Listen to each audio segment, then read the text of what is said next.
प्यास काटने से हमें आंसू क्यों आते हैं? एक ऐसा पत्थर जो कि जिंदा है। कोरियन लोग अपने आप को रोज 30 थप्पड़ क्यों लगाते हैं? और क्या होगा अगर हमारे पास बोन्स नहीं होते तो? जानने के लिए बने रहना वीडियो के एंड तक। नंबर 20, एक चोर ने चोरी के इंटेंशन से अपने फेस को पूरा डार्क ग्रीन पेंट कर दिया ताकि कोई पहचान न पाए, और उसके बाद रशिया के एक ट्रेन स्टेशन में उसने एक महिला का पर्स चुरा लिया और वहाँ से भाग गया। और ये 23 साल के ये आदमी को पुलिस ने बस 14 मिनट के अंदर ही पकड़ लिया, क्योंकि पूरी सिटी में बस एक ही आदमी था ग्रीन कलर के फेस वाला, क्योंकि ये आदमी चोरी करने के बाद अपना फेस वॉश करना भूल गया। क्या गुंडा बनेगा रे तू?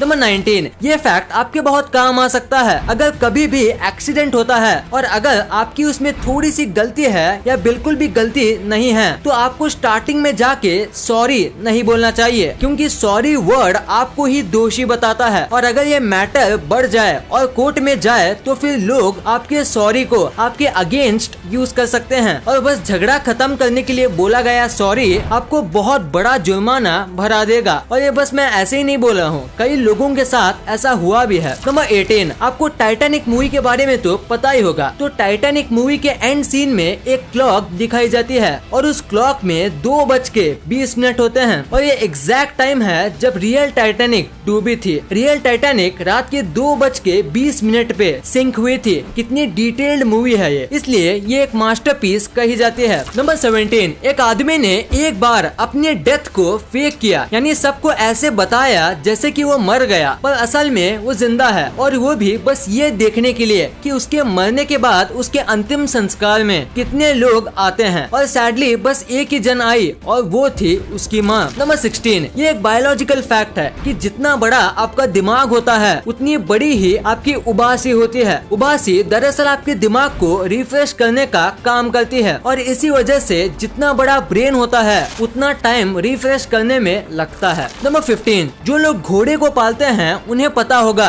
कि हॉर्स की जो फीट होते हैं उसे हर मंथ काटना पड़ता है। मतलब फीट नहीं बल्कि हॉर्स के पैरों में हमारे नाखून जैसा ही एक पार्ट होता है जो कि इसके पैरों को चोट से बचाता है। और अगर हम कभी भी हॉर्स के ये नाखून नहीं काटेंगे तो क्या होगा आप अपनी आंखों से देख लो, हॉर्स के नाखून ऐसे रैंडमली बड़े होने लगेंगे जो हॉर्स को नुकसान भी पहुंचा सकते हैं। नंबर 14, इंसानी दिमाग की सेंस की पावर बहुत ज्यादा होती है, और इसी वजह से जब आप सोते हो तब भी वो एक्टिव होता है। और अगर सोते समय आपको कोई देखता है तो ह्यूमन माइंड उसे आसानी से सेंस कर सकता है, पर वो कौन है ये नहीं बता सकता, क्योंकि आपकी आईज क्लोज होती है, और इसी वजह से ब्रेन उस प्रेजेंस का इमेज नहीं बना पाता, और इसीलिए आपको पता नहीं चलता कि आपको कोई देख रहा है। नंबर 13, अगर हम पूरे वर्ल्ड के बीचेस और बस ऑस्ट्रेलिया के बीचेस को नंबर में कंपेयर करें तो ऑस्ट्रेलिया जीत जाएगा, क्योंकि ऑस्ट्रेलिया जैसी बस एक कंट्री में 10,685 बीचेस हैं। यानी अगर आप रोज एक नए बीच पे घूमोगे तो आपको 29 इयर्स लग जाएंगे सारे बीचेस घूमने में, और ये हम बस एक कंट्री ऑस्ट्रेलिया की बात कर रहे हैं। नंबर 12, ये एक साइकोलॉजिकल फैक्ट है कि अपने बॉडी के सामने कोई ऑब्जेक्ट पकड़ के रखने से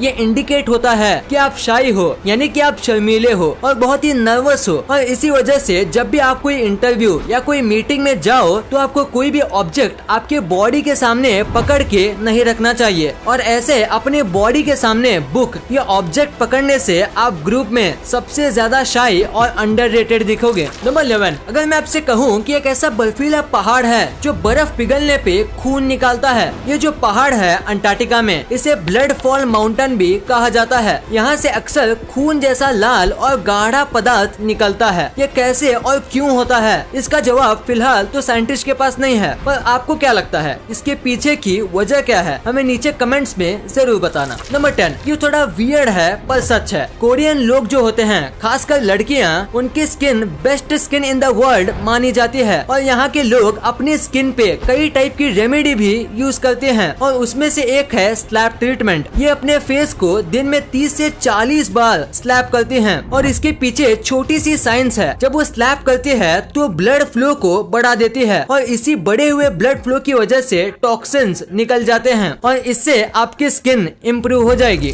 नंबर 9, क्या आपको स्विमिंग आती है? अगर नहीं तो एक टाइम था जब सबको स्विमिंग आती थी, आपको भी, और वो टाइम था जब आप 4 से 7 महीने के बच्चे थे। और इसका रीजन है नेचुरल इंस्टिंक्ट। बचपन में यानी कि जब हम मंथ ओल्ड होते हैं तो हम दिमाग से काम नहीं करते, हम काम करते हैं हमारे नेचुरल इंस्टिंक्ट से, जैसे कि बाकी सारे जानवर करते हैं। तो इसी वजह से स्विमिंग करना एक ह्यूमन का नेचुरल इंस्टिंक्ट है और इसी वजह से जब हम बच्चे होते हैं तो हमें स्विमिंग करना आता है, पर बड़े होते होते हम भूल जाते हैं और फिर हमें सीखना पड़ता है। नंबर 8, क्या आपको दुनिया के सबसे लॉन्गेस्ट एंगेजमेंट के बारे में पता है? नहीं तो वो थी 67 इयर्स लंबी और ये एंगेजमेंट थी ऑक्टाविया गुइलान और एड्रियाना मार्टिनेज के बीच। इनकी एंगेजमेंट तो 15 साल की उम्र में ही हो गई थी, जो पहले एक नॉर्मल एंगेजमेंट एज थी, पर उनकी शादी बहुत सारे रीजंस की वजह से नहीं हुई और फाइनली 67 इयर्स के बाद अभी जब ये 82 इयर्स के थे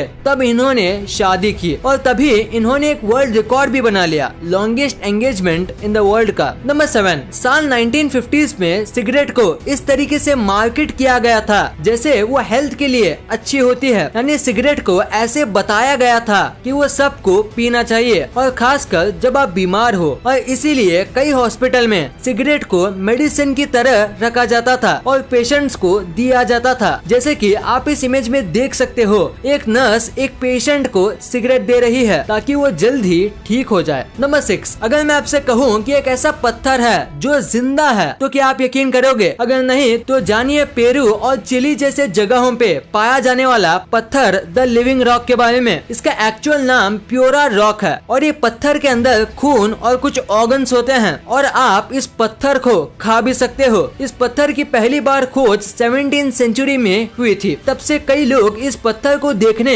आते हैं और कई लोग इस पत्थर को अपने साथ घर पे भी लेके जाते हैं। नंबर 5, साल 2011 में जापान में एक अर्थक्वेक आया था। वैसे तो जापान में अर्थक्वेक आना कोई बड़ी बात नहीं, क्योंकि हर साल जापान में कई सारे अर्थक्वेक आते हैं, पर ये आज तक का जापान में आया सबसे खतरनाक अर्थक्वेक था। ऐसा अर्थक्वेक जापान में कभी नहीं आया था। यह अर्थक्वेक 9.0 मैग्नीट्यूड का था और इसी कमाल के प्रेशर की वजह से इसने अर्थ का काफी मास शिफ्ट कर दिया और इसीलिए उस अर्थक्वेक की वजह से अर्थ 1.8 माइक्रो सेकेंड स्लो हो गया, यानी उस दिन के बाद हमें 1.8 माइक्रो सेकेंड कम मिलते हैं। नंबर 4, पूरे दुनिया में जितने भी आर्मी होती है उसमें किसी को भी ये अलाउड नहीं होता कि वो अपने सीनियर के ऑर्डर को रिजेक्ट करें, उनके सीनियर के ऑर्डर मानने ही पड़ते हैं। पर ऐसा सेम केस जर्मन आर्मी में नहीं है। यहाँ के सोल्जर्स को ये अलाउड होता है कि वो चाहे तो अपने सीनियर के ऑर्डर को रिजेक्ट कर सकते हैं, पर इसमें भी कुछ रीजंस होना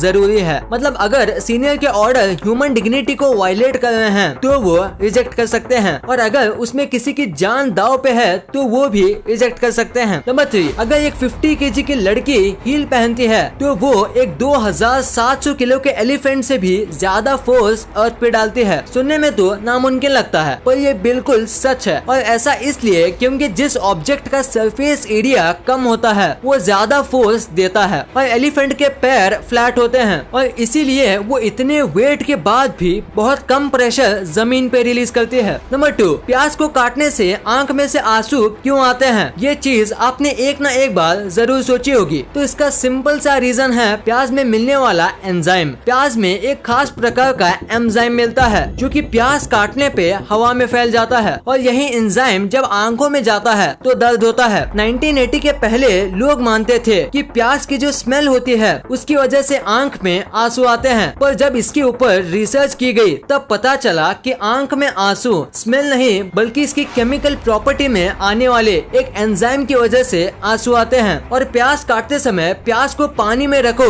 या उस पे नींबू डालो तो आंसू नहीं आएंगे, क्योंकि ये दो चीज इस एंजाइम को हवा में फैलने से रोकती है। नंबर 1, क्या होगा अगर हमारे बोन होते ही नहीं? ये बहुत ज्यादा अजीब सवाल है पर इसका जवाब बहुत इंटरेस्टिंग है। अगर बात करें कि हमारी बोन्स को निकाल दें तो क्या होगा? अब अगर अचानक से हमारी बोन्स को निकाल देंगे तो पहले हम चल नहीं पाएंगे, हमें हमारा पूरा दिन बेड पे बैठना पड़ेगा, हम ना ही कुछ उठा पाएंगे और ना ही ठीक से सांस ले पाएंगे, क्योंकि हमारा रिब केज अपने जगह पे है ही नहीं। पर अगर हम बोन निकाले ही नहीं और ये अज्यूम करें कि हमारी बॉडी में कभी बोन थे ही नहीं, मतलब हम कभी बोन के साथ इवॉल्व इवॉल्व नहीं हुए होते तो क्या होता? सबसे पहले तो हम जमीन में होते ही नहीं, हम पानी में किसी जेलीफिश जैसे बोनलेस क्रीचर होते और ऐसे ही इवॉल्व हुए होते, या फिर हमारा एक्सोस्केलेटन होता किसी बीटल या किसी कॉकरोच की तरह जो कि हमारी कमजोर बॉडी को प्रोटेक्ट करता। तो यही आंसर है, अगर हमारी बोन ना हो तो या तो हम किसी जेलीफिश जैसे होते या तो हम कॉकरोच की तरह। हम ज्यादातर किसी जेलीफिश की तरह होते। इस वीडियो को शेयर करना, क्योंकि आप ऐसी वैसी वीडियो तो शेयर कर देते हो लेकिन इन्फॉर्मेटिव वीडियो को छोड़ देते हो। तो इस वीडियो को अपने फैमिली और दोस्तों के साथ शेयर कर दीजिए। और जैसे कि आप देख सकते हो कि हमारे देश में कोविड की वजह से हालात बहुत खराब है, तो आपका और अपने अपनों का बहुत ख्याल रखिएगा। वीडियो पसंद आई तो लाइक करना, क्योंकि अगर यहाँ तक देखी है तो पसंद आई होगी। और चैनल को सब्सक्राइब करके बगल वाले बेल आइकन को दबाना मत भूलना। And thanks for watching this video.